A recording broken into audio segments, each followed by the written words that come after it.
You weren't given that platform, the platform of this late night show, because of your political views. You were given the platform in order to create comedy. Your job is to create comedy, and in these scenarios, it's more important than ever. Your job is more important than on days where it's easy to do.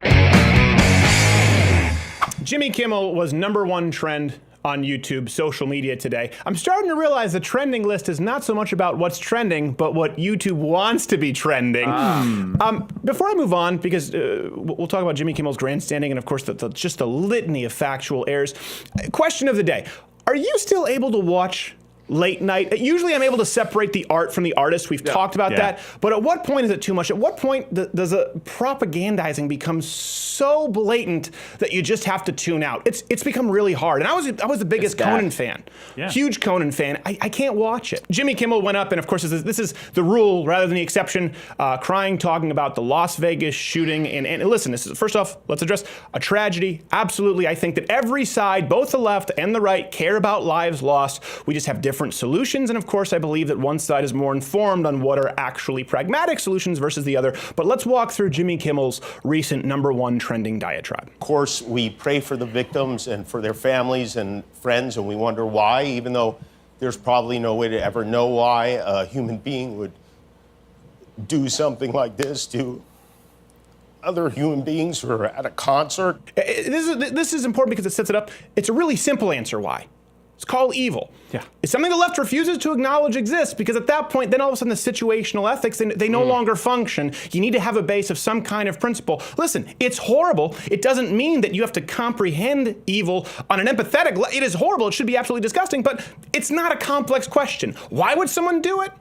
Evil. What led them to that evil? Well, then we'll get to that. And what allowed them to commit that act of evil, and what's the best way to curb it moving forward? That's the discussion we should be having. Let's move on. There are a lot of things we can do about it, but we don't, which is interesting, because when someone with a beard attacks us, we tap phones, we invoke travel bans, we build walls, we take every possible precaution to make sure it doesn't happen again. But when an American buys a gun and kills other Americans, then there's nothing we can do about that. And Second Amendment, I guess, our forefathers wanted us to have AK-47s, is the argument, I assume. Now, I don't know if Chuck Schumer's writing this one for him as well as what happened with the healthcare issue, but Second Amendment, founding fathers. Just because you act as though it's absurd doesn't make it absurd. Our founders wanted to have, just a few things we'll list off here that he was wrong about. AK-47s, that's an easy one. Just go and watch one of our previous videos. It's a Second Amendment for muskets only. Not only if you understand the wording and the history of the Second Amendment did it, of course, apply to modern day weaponry, but even back then, there was the Puckle gun, the Girandoni air rifle. There was actually a letter written of marque and reprisal to a private ship.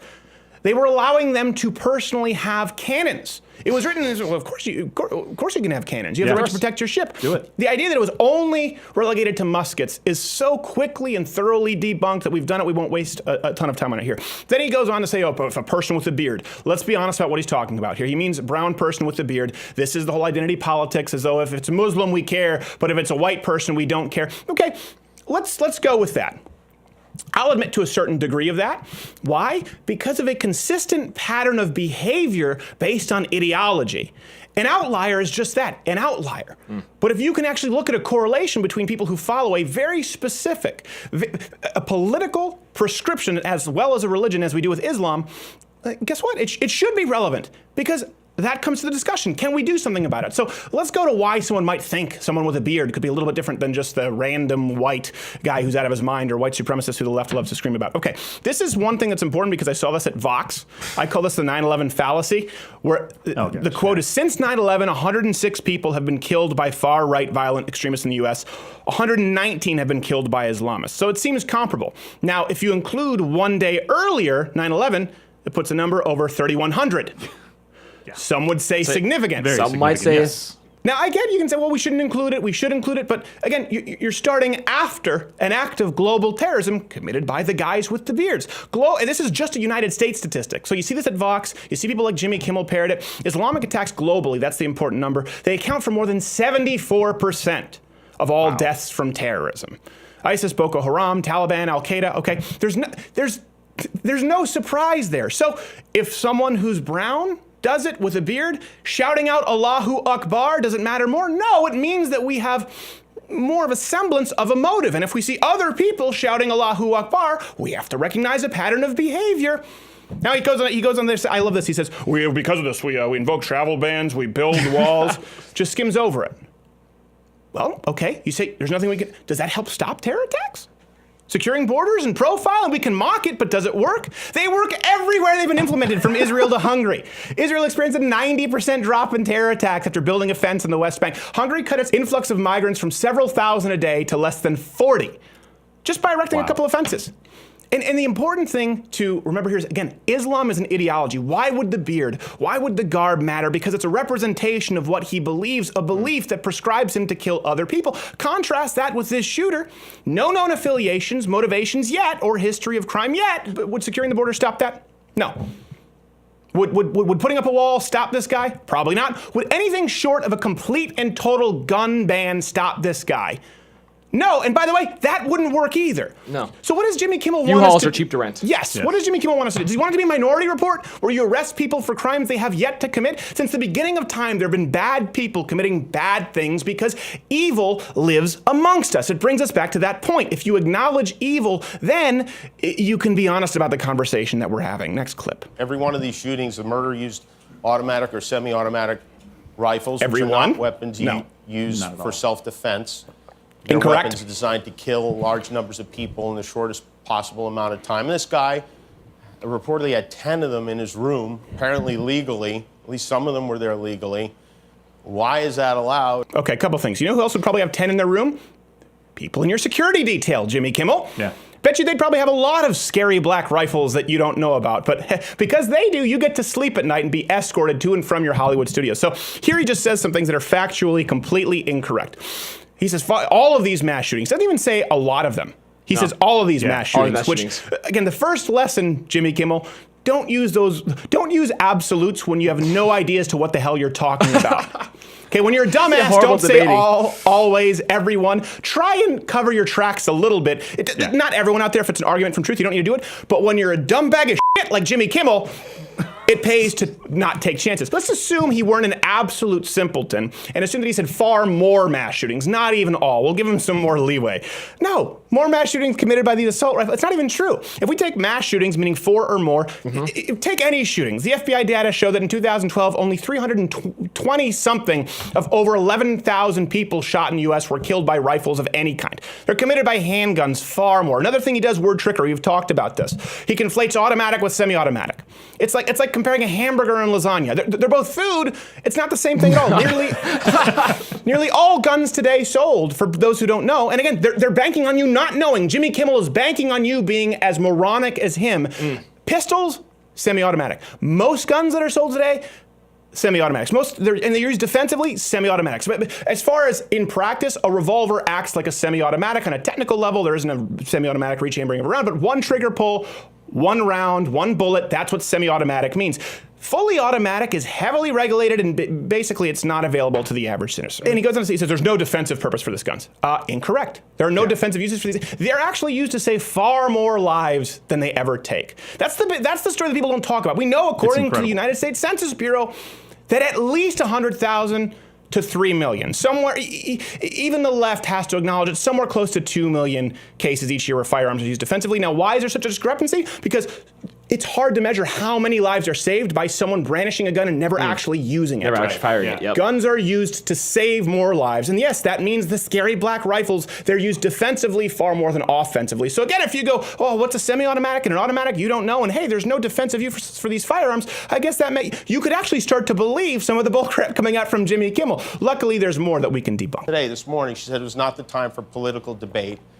And I don't know, we have 59 innocent people dead. It wasn't their time either. So I think now is the time for political debate. Well, I'm glad you think so, Jimmy. It's not like it would be time for your comedic monologue.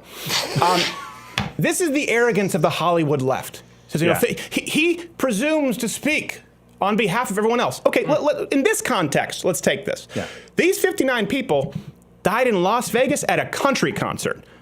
How much do you want to bet that at least a plurality of them would hate Jimmy Kimmel speaking for them? Next clip. You know, in February, he also signed a bill that made it easier for people with severe mental illness to buy guns legally. That's actually not true. Okay, and this is one thing, the bill he's talking about, it was actually reversing an Obama administration rule that actually took Second Amendment basic rights away from seniors who were declared incompetent to manage their pension or disability payments. Even the ACLU came out against this Obama rule. Okay, so let's just talk that piece of legislation. We need to deal right here with the pragmatic and the philosophical when it comes to the Second Amendment. So, no, he's wrong, he's incorrect, he's not explaining what that is.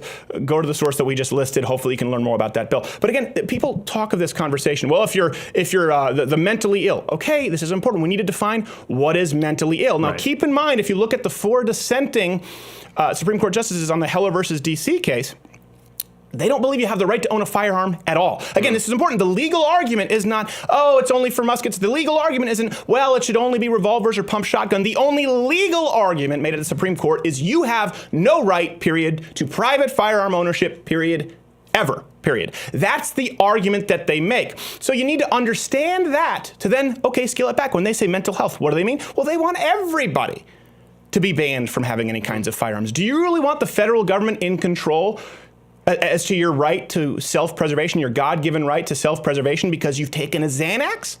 You think it's a slippery slope? It's actually been proposed. Next clip. It's so crazy. Right now, there are loopholes in the law that let people avoid background checks if they buy a gun privately from another party, if they buy a gun online or at a gun show. No! No! Okay, go see. We did a video on this gun show loophole, a hidden camera video. It is completely false. First off, the online loophole, it doesn't even exist. No. The gun show loophole comes from this idea of private transactions that usually occur between family members. Okay. Obama was the one who popularized this myth, and he used that term. We actually went to the gun show in Indiana. Remember, not gay Jared? The famous one that he villainized. That he referred to, and no one would give us a gun through the gun show loophole. You can go watch the video. Maybe he just really dumb and picked a really bad example. How's it still a thing? Like, this has been debunked so many times. It's still a thing because people like Jimmy Kimmel, who aren't doing their job of writing comedy, don't know the difference between an automatic or semi-automatic rifle, and people are getting their information from him. Hey, Jimmy, what's a revolver? Why, you pull something and something comes out of there. I want you determining our gun control legislation, sir. #1 trend on YouTube. Yeah. Gosh. It's a myth that was popularized by Obama, and it was such an unbelievably blatant lie. Even Washington Post gave it 2 Pinocchios, which apparently is a valid system of rating from a valid newspaper. Next clip. By the way, the House of Representatives will be voting on a piece of legislation this week. It's a bill to legalize the sale of silencers for guns. This is what they're working on. We have a major problem with gun violence in this country, and I guess they don't care. And if I'm wrong on that, fine, do something about it, because I'm sick of it. Bill proposing the legalization of silencers. Oh, my God, no!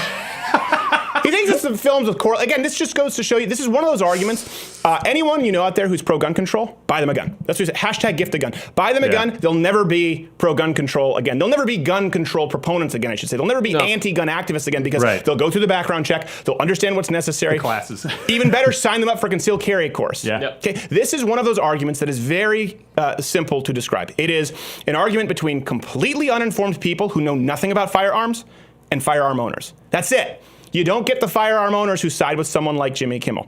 So he goes, suppressors, by the way, this is important, he talks about this. They don't make it whisper quiet, and it's actually common practice in Europe, again, strict gun control, but if you're a hunter, it's considered rude to not use it. Yeah. For noise pollution, for hunters nearby, silencers are designed to protect hearing for hunters and shooters. By the way, let's put this again into the pragmatic. Let's talk about the Vegas shooting, okay? You're trying to figure out where the gunshots are coming from. So if there's no silencer, let me give you a difference. It would be pop, pop, head down. Oh, I think he's up there. Okay, a silencer would be head down, pop, pop. Oh, he's there. It would be about that much of a difference. Him and Hillary have been watching too many 007 films. What I'm talking about tonight isn't about gun control. It's about common sense. Common sense entirely is about no gun good control. will ever come from allowing a person to have weapons that can take down 527 Americans at a concert. You know, in June of last year, the NRA fought to make sure people on the no-fly list can buy guns. They aren't allowed to get on a plane. They're allowed to own a very dangerous gun. Who thinks that makes sense? Are you noticing a theme here? Yeah. Again, it's not a fundamental human right to get on a plane. It's not a fundamental human right to get your Southwest Airlines peanuts. By the way, I love the biscuits in Delta. They're delicious. I wish I could buy those in the store. If England's anyone knows where I can buy them, best. you send me the message. Oh, but are you noticing a geez. point here? The no-fly list, you can't even get on a plane, but you can buy. Yeah, well, okay. Again, completely uninformed versus all it takes is one quick search so you know what the no-fly list is. It's not a terror watch list. It's not an official list. You don't have to have committed any crime, be involved with any terrorist organization, or even have looked at somebody the wrong way. You can be put on a no-fly list. How do we know? Because thousands of people have been put on the no-fly list with no cause, due process, or any means of retribution. Even Slate said the U.S. government is putting Americans on its no-fly list on a hunch. You can look up the names. You can look up a list of names just of people. I think it was Senator Ted Kennedy was on the no-fly list. So this is, again, they're hoping you don't run a quick search on the no-fly list. Jimmy Kimmel, who decided that he was going to go up and, by the way, cry from 0 to 60. It wasn't like it came over him. He cried immediately. I wonder, was he crying in the makeup chair? Was he crying in the green room? He walked out crying.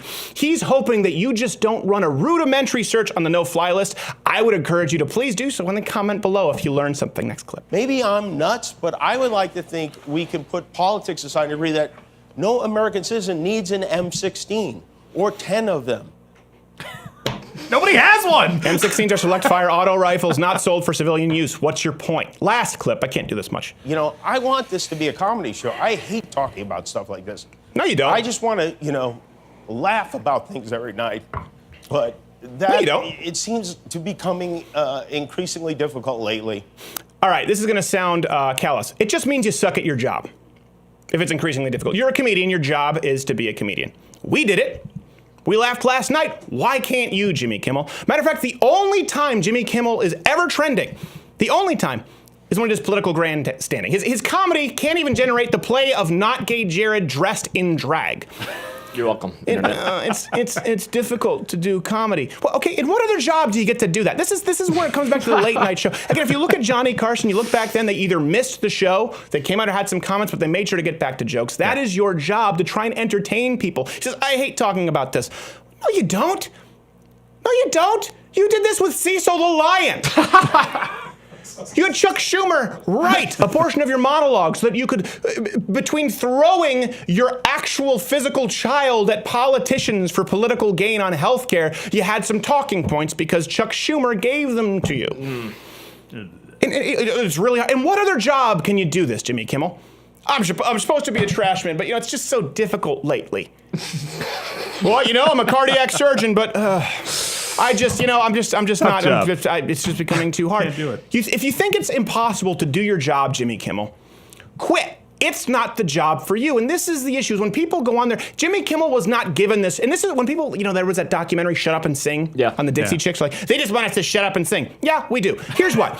Doesn't mean you have to shut up and sing at a dinner party. Doesn't mean you have to shut up and sing in your own living room. Doesn't mean that people telling Jimmy Kimmel, they're not telling you can't have political opinions to yourself, but you weren't given that platform, the platform of this late night show, because of your political views. You were given the platform in order to create comedy. Your job is to create comedy, and in these scenarios, it's more important than ever. Your job is more important than on days where it's easy to do. On days where it's hard, people want to go home, they want to relax, they want to laugh. That's what we try to do with this show. People now can no longer turn to the NFL. Well, did they used to tune into the NFL because they wanted to hear their political strategists on the O-line? Not exactly. Nope. And they didn't want Jimmy Kimmel or Conan O'Brien, Jay Leno, take your picks. They didn't want these people to be in these positions because we valued their political commentary.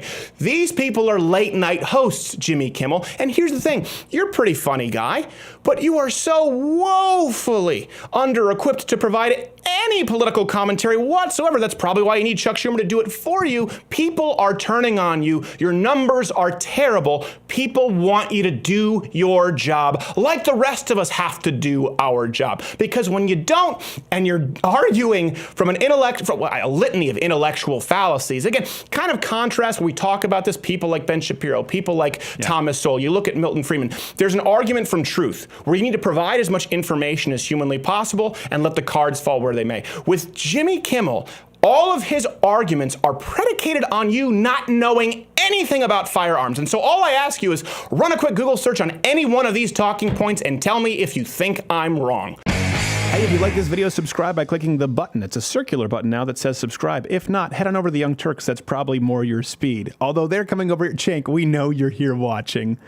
I can smell you from here. There's also a recommended video box playing right up there. You can join the Mug Club at louderwithcrowder.com/mugclub for daily content, so we're not dependent here on YouTube. Cenk, go. No. Go. You don't need to stay here. This isn't good for, it's bad for your soul.